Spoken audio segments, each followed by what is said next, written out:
கிறிஸ்துவுக்குள் பிரியமானவர்களே, ஆண்டவராகிய இயேசு கிறிஸ்துவின் இனிய நாமத்தினால் அன்பின் வாழ்த்துக்கள்.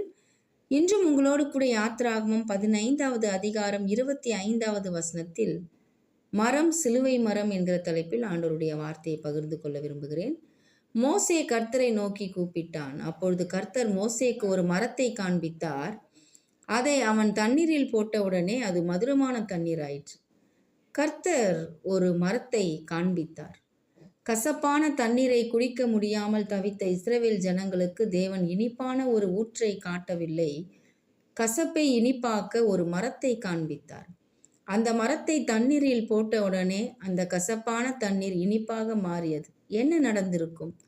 அந்த மரத்தை தண்ணீரில் போட்டவுடனே அந்த மரம் தண்ணீரில் இருந்த கசப்பை எல்லாம் தன் பக்கம் உறிந்து தன்னுடைய இனிப்பை 45 லட்சம் பேர் தண்ணீர் பருகும் ஒரு மாபெரும் தடாகத்திற்கு கொடுத்திருக்கும். வேதம் சொல்லுகிறது அது மதுரமான தண்ணீர் ஆயிற்று. ஆமென். இந்த மரம் எதை குறிக்கிறது? அது கர்த்தராகிய இயேசு கிறிஸ்து சிலுவையில் அறையப்பட்ட மரமே. பாவத்தினாலும் சாபத்தினாலும் கசப்பான நம்முடைய வாழ்வில் சிலுவை கடந்து வந்ததோ அன்றைக்கே அந்த சிலுவை நம்முடைய சாபங்களையும் வியாதிகளையும் பாவங்களையும் உரிந்து கொண்டு தன்னுடைய ஆசீர்வாதங்களை நம்மிடம் கலந்து விட்டது. ஒரு மரம் தண்ணீரை உரிவது போல சிலுவை நம் பாவங்களை உரிந்து கொண்டது, சாபங்களை உரிந்து கொண்டது, வியாதிகளை உரிந்து கொண்டது. சிலுவைக்கு வந்த பின் இனி சிலுவையின் நிழலில் சாபம் இல்லை, பாவம் இல்லை, வியாதி இல்லை, வறுமை இல்லை. அது சிலுவைக்கு போய்விட்டது.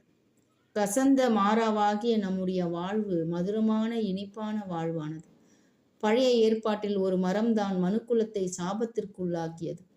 புதிய ஏற்பாட்டில் ஒரு மரம்தான் அந்த சாபத்தை எல்லாம் எடுத்து போட்டது. ஆமென். கர்த்தர் தாமே இந்த சத்திய வசனத்தை ஆசீர்வதிப்பாராக. ஆமென்.